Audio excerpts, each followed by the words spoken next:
In this video, we begin our discussion on chemical kinetics. Chemical kinetics is the study of the speed of chemical reactions. We sometimes call this the reaction rate or the rate of a chemical reaction.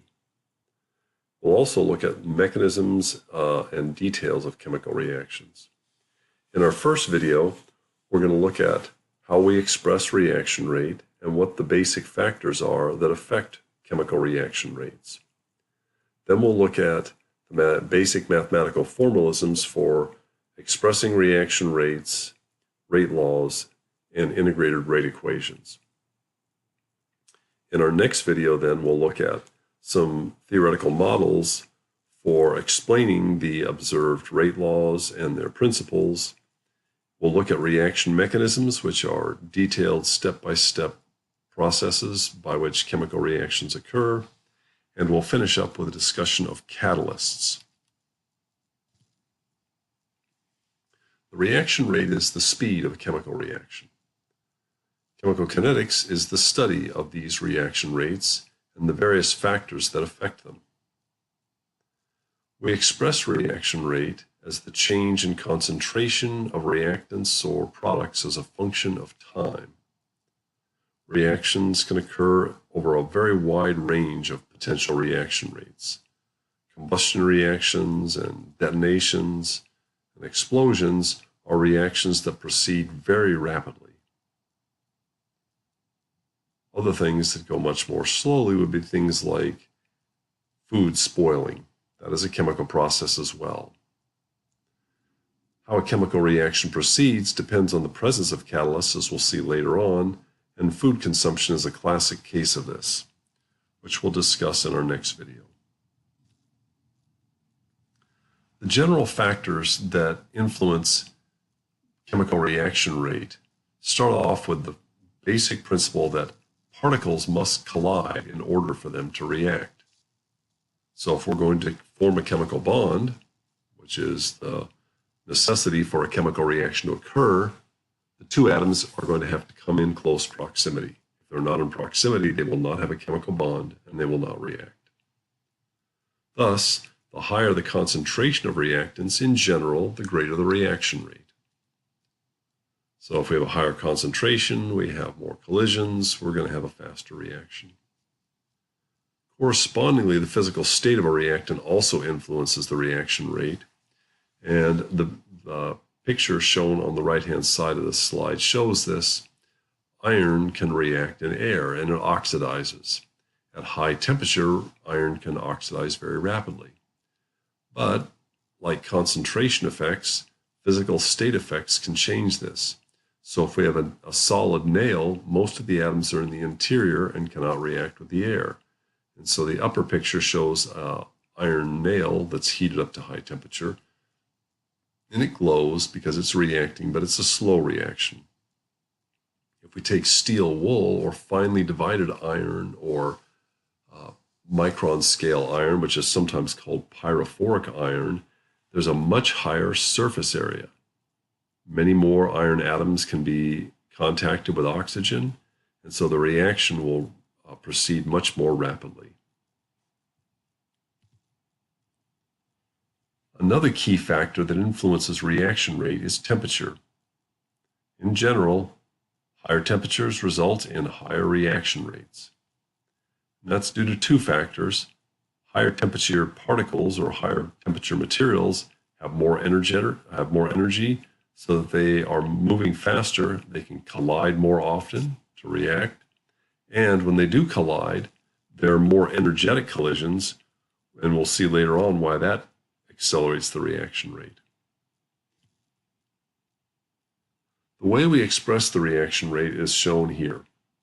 We express that as the change in concentration of either reactants or products per unit time. So if we have a reaction A goes to B, we'll measure the concentration of A, that is A in brackets, at two different times T1 and T2, and the rate then will be in the change of concentration over the change of time. So that's the concentration of A at time 2 minus the concentration of A at time 1, divided by T2 minus T1. For A, we put a minus sign in front. For B, we don't. The reason is we put a negative sign in front of A because A is decreasing in concentration. The rates are always expressed as positive values. Here we have a graph that represents the following reaction. Ozone reacting with ethylene or ethene, C2H4. When ozone, O3, reacts with ethene, it produces two products, C2H4O, which is commonly called ethylene oxide, and oxygen. So these are the products. We can look at the ozone concentration as a function of time, and of course it will decrease over time. That's shown in the graph at the left. So we have ozone concentration versus time. The black line shows the ozone concentration decreases, but the slope on the curve, that is the rate of reaction, slows over time. On the right-hand side, we have the data that were used to generate this curve. We can look at the reaction rate in three different ways. First, we can look at line E on the graph on the left. Line E, which is shown in purple, is the initial rate. That's the rate at time 0. That's the highest rate for the reaction in this case. Now we can also look at the line A or the line B or the line C, and we see in this case that we've taken 2 points on the curve. So for example, A takes the initial point at time 0 and the final point at time 60, and we can come up with a rate for that process. So that would be delta concentration over delta time. That will be the average rate over the entire reaction period. Then we can look at B, and B is the average rate over the time from 0 to 10 seconds. And then C would be the average rate from 50 to 60 seconds. And we can see that B has the fastest rate, fastest average rate. C has the slowest average rate, and then A averages over all times. Now, initial rate is very important, as we'll see later on. Average rate is often what we measure, but what we really would like to get at will be the instantaneous rate, and that's shown by D. That's the tangent to the curve at any point. In this case, this is at 35 seconds. There's an instantaneous rate measured.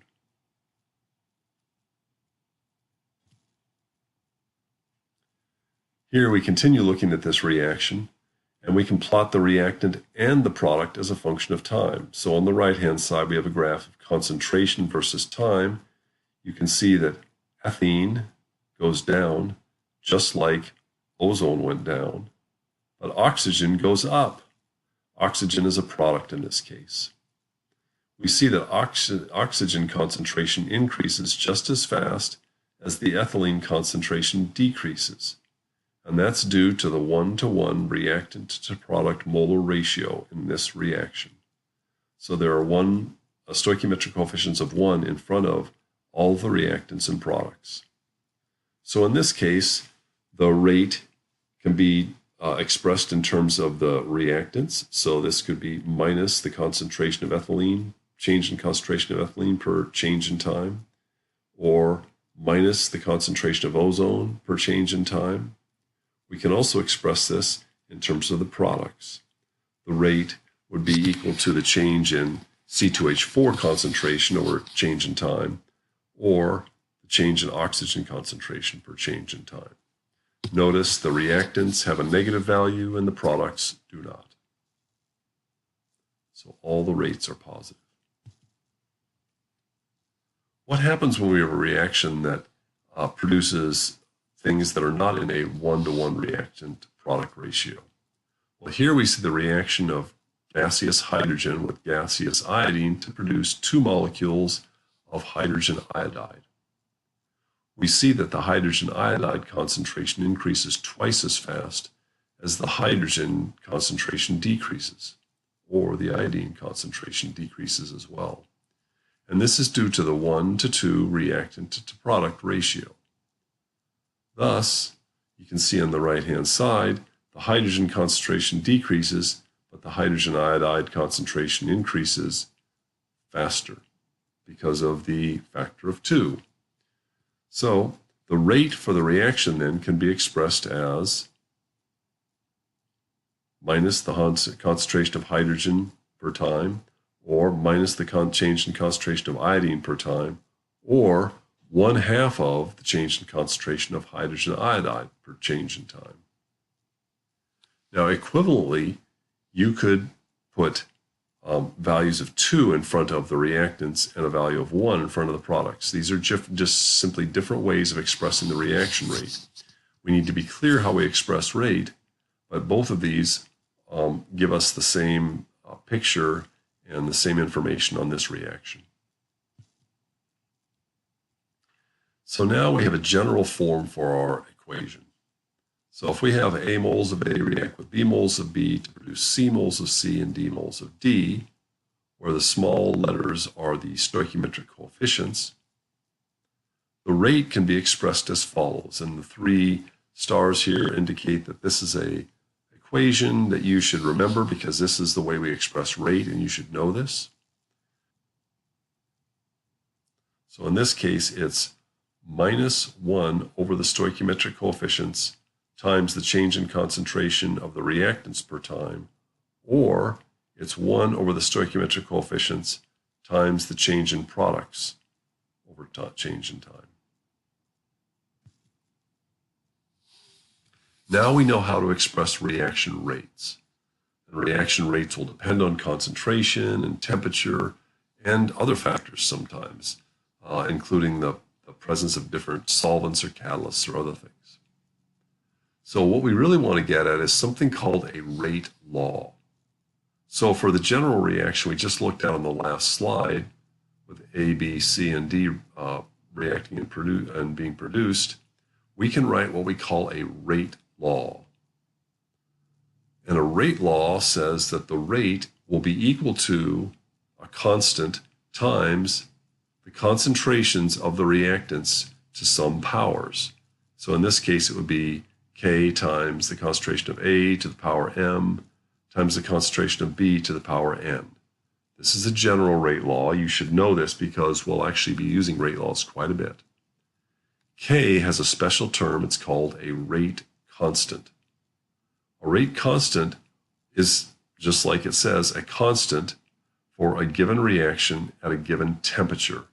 It doesn't change as the reaction proceeds. The rate will change, but the rate constant will not. The superscripts, the M and N, next to the concentrations for A and B, are what we call the reaction orders. And these have to be determined by experiment, as does the rate constant. The reaction orders tell us how the reactant concentration affects the rate. And note that M and N are not necessarily related to the coefficients lowercase a and b. We'll see that only for an elementary process are they related. So the reaction orders, these M and N, we say that a reaction has an individual order with respect to or in a given reactant. So for A, for example, if we have A as one of our reactants, and we see that the rate doubles every time we double the concentration of A, we would see that the rate would be proportional to A then. So rate would depend on A to the first power. And we would say that that reaction was first order in A, or first order with respect to A. If the rate quadruples when A doubles, the rate would be dependent on the square of the concentration of A. And in this case, we would say the reaction was second order with respect to A, or second order in A. We would write rate is equal to K times A squared. If the rate doesn't change when A doubles, or triples, or does something, we see the rate doesn't depend on the concentration of A, and we say the reaction is zero order in A, or zero order with respect to A. And in this case, then, the rate would equal K times A to the 0 power, or the rate would be equal to K. Now, the order, we'll find later, can be a variety of things. It can be an integer, it can be a fraction, most commonly like a half or 2/3, or it might be a negative value. So you could have an order of -1. We're going to focus most commonly on the 0, first, and second order rates. So here are plots of the concentration A as a function of time for different orders of reaction. This is what we expect to see.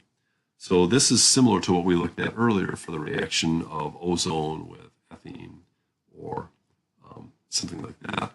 We see the concentration versus time for a 0-order reaction is a line. So it's a linear plot, and it goes to 0.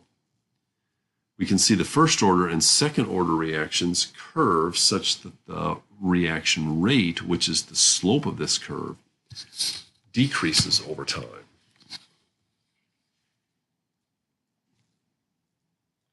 Now, from these graphs, we can generate reaction rates.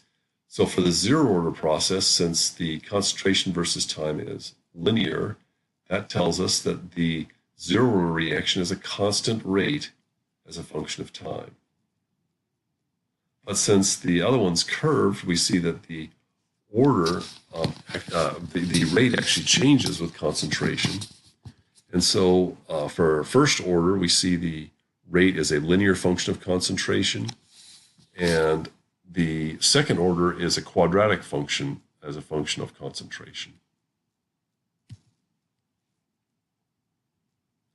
Let's look at another reaction. Let's look at the reaction of 2 molecules of NO, that is nitric oxide, reacting with 2 molecules of hydrogen gas to produce nitrogen and 2 molecules of water vapor.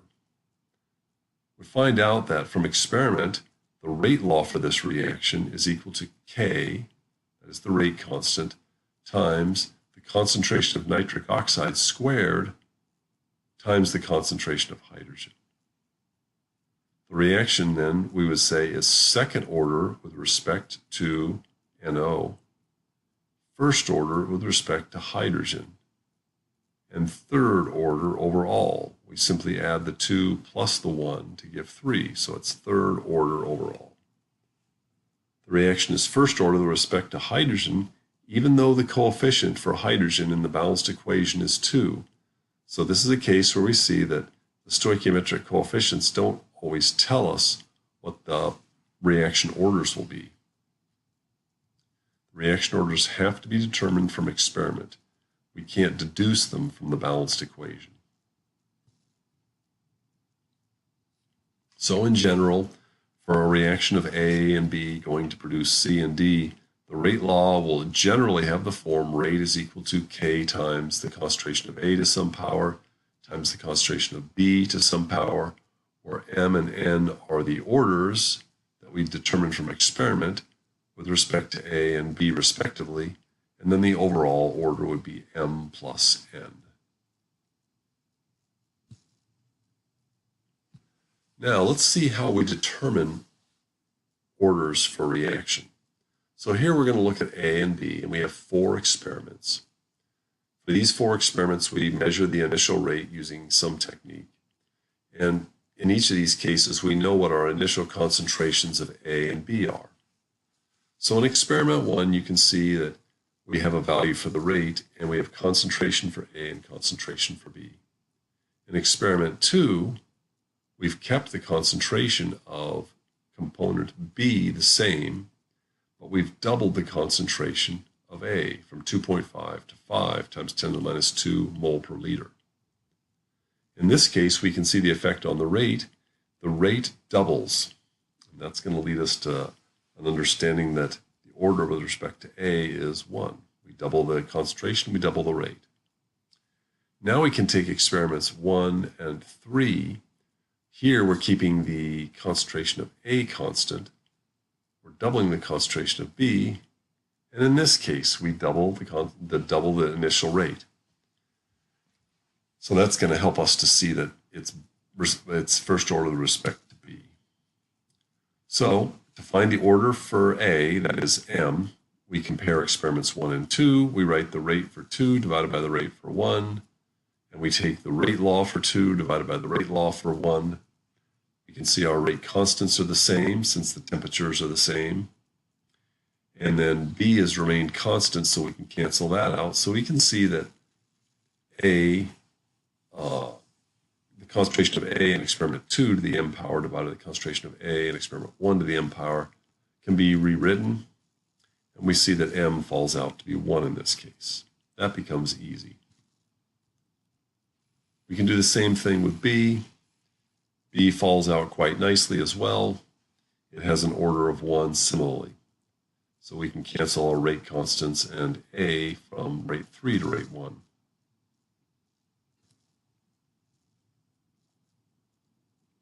So now let's look at the initial rates for reaction between the molecule oxygen and the molecule nitric oxide. We see that the stoichiometric coefficients on the balanced equation have 1 molecule of oxygen reacts with 2 molecules of nitric oxide to form 2 molecules of NO2. The rate is given as shown here. Now, in this case, we measure 5 different experiments, and for experiment 1 and 2, the nitric oxide concentration is kept constant. But we double the oxygen concentration. The effect that we see on the rate is it doubles. When we go from experiment 1 to 3, we keep oxygen concentration constant, and we double nitric oxide concentration. And if you can do your math in your head, you see that the initial rate goes up by a factor of 4. So what does this tell us? Well, with the order with respect to oxygen, we use the first 2 experiments. So we compare experiments 1 and 2, rate 2 divided by rate 1. The rate constants fall out. The nitric oxides fall out. And so we see the oxygen concentration shown here. This is a fairly easy one to see. The rate doubles, so the order is 1. We can also do this using logarithms. So sometimes when we look at the exponents, it may not be obvious what's going on. So in those cases, we will solve for m with an equation in the following form: a equals b to the m. So if a equals b to the m, then we know that if we take logarithms of both sides, then m will equal the log of a divided by the log of b. So you'll use this to determine orders later on. And if you do this, you will see that the order falls out to be 1 for oxygen. Now let's go and look at NO. Here we can compare rate 3 to rate 1. So we take the nitric oxide concentration for 3 divided by the nitric oxide concentration for reaction 1 to the n power. In this case, we take the 2 rates and the 2 concentrations. Now we get numbers out, and if we take logarithms of both sides, then we end up with the log of 3.99 divided by the log of 2, and that shows us that n is equal to 2 in this case. So if n is equal to 2, the reaction then is second order with respect to nitric oxide concentration. Thus, the rate law is given by the following. Rate is equal to the rate constant times the concentration of oxygen times the concentration of nitric oxide squared. Another point that this is a detail, but it's very crucial, is the units on the rate constant. We know what the units on rate are. The units on rate are concentration divided by time. Very commonly for solution, that would be moles per liter per second. What about the rate constant? If the order of the reaction is 0 order, then the rate equals the rate constant. So the units on rate constant are the same as the units on rate. They're mole per liter per second. If the reaction is first order, that is, times some concentration to the first power, then we find that the units on the rate constant are 1 over seconds. If the reaction is second order overall, the units on K are liter per mole second. If it's third order, The units on the rate constant are liters squared per mole squared second. There is a general formula for this if you find it useful. You may find that to be helpful for you. So the value of K is simply determined from the experimental rate data, and the units depend on the overall reaction order. Here we show a flow chart that shows how we analyze chemical reactions. We carry out our reaction and measure concentration versus time. And we do this for a series of concentrations. We determine the slope of the tangent at all of our critical points, particularly our initial value. We get initial rates. We compare the initial rates as we vary concentration. That gives us reaction orders. Then once we have the rate law and the orders, we can plug the rates and concentrations back in with the powers and solve for the rate constant. So now we know how to generate a rate law. Rate law is a very useful way to handle or to understand a chemical reaction, but it's also not the easiest way to handle the concentration behavior as a function of time. To do this, we use what we call the integrated rate equation or the integrated rate law. So we're going to look at this for 0, first, and second order reactions. And we'll start off with first order reactions since they're very common and very important. An integrated rate law uses time as the variable. So for a first order reaction, we have delta concentration over delta T. And if we were to look at this precisely, we would actually call it D concentration dt in calculus nomenclature, would be equal to the rate constant times the concentration of A. Now we're not going to do the derivation for you. If you want to see it, I can do it during office hours, or I can show it to you separately. It's a fairly straightforward approach if you've had calculus. But if you do this, we find that the natural log of the concentration of A at time 0 divided by the concentration of A at any time t is equal to K times T. This is probably more commonly written as the natural log of A at times t divided by A at times 0 is equal to minus KT. Either one of those are equivalent expressions, but you should know one of those two expressions. The integrated rate equation for a first order reaction is very important. An important parameter what we often use to look at a reaction is what we call the reaction half-life. The half-life, which is often written as T sub 1/2 for any reaction or process, is the time taken for the concentration of the reactant to drop to half its initial value. For a first order reaction, we find that the half-life does not depend on the starting concentration. The half-life is a true constant value, and it is, for a first order reaction, equal to the natural log of 2 divided by K, or 0.693 over K. It only depends on the rate constant. So for a first order reaction, the half-life and the rate constant are inversely proportional to one another.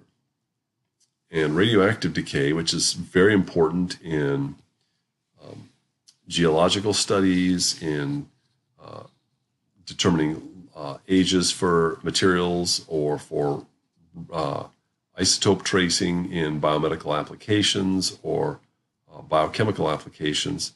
It's very important. And the half-life for a radioactive nucleus is a useful indicator of its stability. Usually this is used as a tracer for some other parameter. Let's look now at the reaction of dinitrogen pentoxide and its decomposition. Dinitrogen pentoxide decomposition is a first order process. It's first order in dinitrogen pentoxide concentration. And you can see the plot shown here for that concentration as a function of time. You can see that the half-life is indeed constant.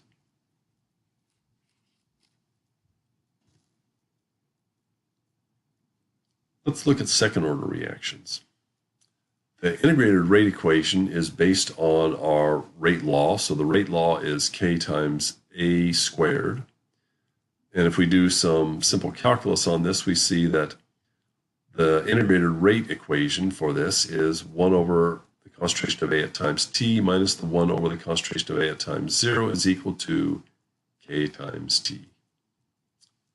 For a second order reaction then, the half-life is inversely proportional to the initial reactant concentration. So the half-life depends on the amount of reactant present. For a second order reaction. Finally, let's look at the zero order reaction. The rate is equal to the rate constant, also times a to the 0, and a to the 0 power is 1. The integrated rate law for a zero order reaction, a at any time t minus a at times 0 equals minus kt. That's a very useful equation. The half-life is directly proportional to the initial concentration. We can graphically illustrate these as follows. So let's go back to our first order reaction. We know what the integrated rate equation is. The natural log of a at times 0 divided by the a at any given time t is equal to k times t. So if we plot the natural log of the concentration of A versus time, we get a linear equation. The intercept is the concentration of A at times 0, the natural log of that value, and then the slope is equal to minus the rate constant.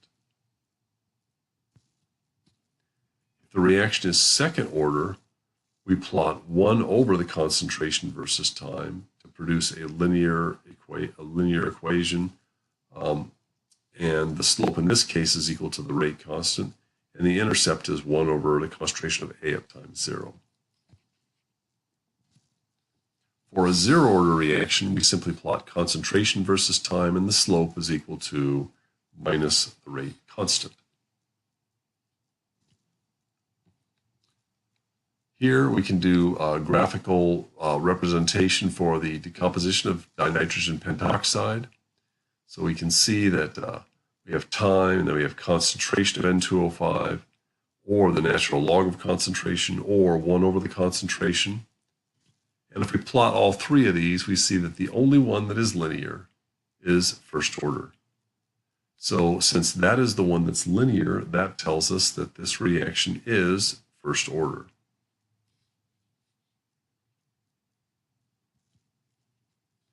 So this summarizes the zero, first, and second order reactions, their rate laws, the units for the rate constant, half-life, the integrated rate equation, how we linearize the functions, slopes and intercepts, and what the graphs look like.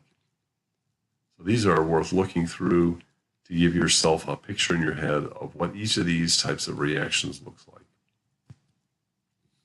That concludes the first half of our kinetics chapter, and we will continue looking at models for descriptions of integrated rate laws in the next video.